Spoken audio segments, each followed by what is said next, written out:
Okay, Monsignore, um, thank you very much for calling me, participating to this call. You are in Florence now.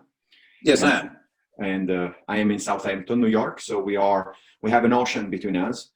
This is a fantastic document that you sent me in reference to what people can do to help keep the Renaissance alive. If you can share with me a little bit of an introduction of what is the goal of this document and this initiative.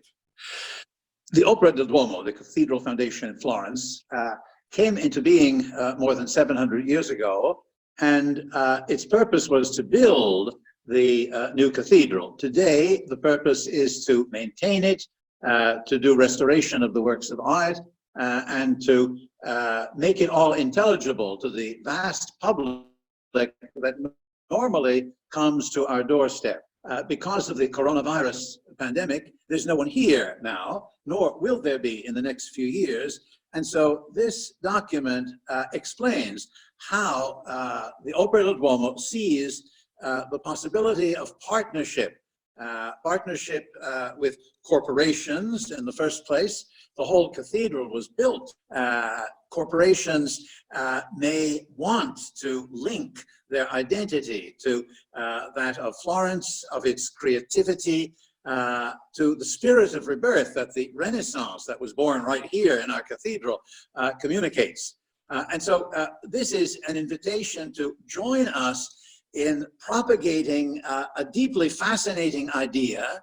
The people who read Dan Brown's novels, who watch the Medici series on television, already love Florence. And there are many more than the 10 million who normally come in a good tourist year.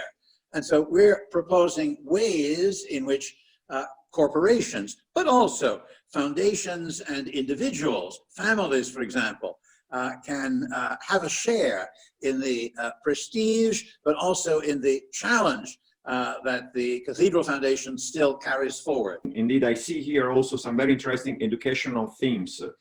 Are those themes that could be also interactive and broadcast live with the interaction of the people watching from other parts of the world? Our idea is that the groups of people who will want to take part in this program will have different needs. And so it's not really wise to offer everyone the same lecture, simply recited. What we want to do is link a group that is interested in one or another aspect of our history, of our site, with our art historians, our archivists, our guides, so that a conversation can develop, so that questions can be raised, objections, observations, through the digital interactive technology at our disposal. It's possible to really bring groups of people, as it were, on campus, on our site, to visit the monuments with them, to say what we have to say, but to listen to what they have to say as well, to gather their information, to tailor what we know to their particular needs. Fantastic, very, very nice. So now let me show you what we created at Querlo that wants to be the first step of this interactive technology, okay? So this is the chatbot that we created. Let me reload the page, with the purpose to interact, engage with people about the specific topics that you just brought up. So the first thing that the chatbot does, ask the person's name to establish a personal relationship with this person. In this case, let me put my name, Francesco, and then we'll engage with me, giving some options, very simple options for me to learn more about the activities. As we are under this emergency, we created this section for exclusive access during COVID-19, and those are actually videos and connections that you created specifically to our goal, and on both April 8th and 12th, in which was Easter Sunday. Then the second part is more of an open option of the Opera del Duomo with videos about the regular activities of the organization. And then the third part is a corporate support where we educate people on what they can do. So for example, if we enter the COVID-19 crisis section, we're actually introduced with a brief explanation about your work in those 2 days. And if we click, for example, on one of those days, let's take the 8th, we start with the video that you actually produced in this full situation of emergency on the day of April 8th. providing us, let me fast forward a little bit, of insight, almost like in real time about what was happening. Now, let me see, I wanted to learn more. Yes. So the chatbot is interactive, so bring back to the main menu. Now from here, we can, for example, go and learn more about the regular activities of the Opera del Duomo. And here, for example, there is a video I like a lot, is about the Duomo terraces, something that even if I'm Florentine, I didn't know about this opportunity to visit the Duomo terraces. This video was produced before the pandemic and gives a little bit of a outline, presentation of what can be done on the Duomo terrace, 1 minute. Then we go back to the, again, to the main menu. And from here, the third option is actually to visit what we can do in terms of purpose or also support, and with a little bit of the wisdom of the document, we structure these as a series of opportunities for corporations, but also individuals to participate to this process. So there are 3 sections. One is the easy way to help. One is how you can become a donor. And then also the adoption, how you can adopt to something. And I actually find the adoption side very, very intriguing. So Monsignor, maybe can you give me a few words about those 3 options of adoption that you describe here? Well, the simplest way to help us is to contribute money. But there's also a way of adopting a work of art. Many of our works require restoration. Sometimes the restoration is too expensive for a single individual. There we'd look for a corporate donor, or for several individuals who might want to adopt part of the work to be restored. For example, we need to begin restoring the more than 2,000 square meters of 13th century mosaics in our baptistry.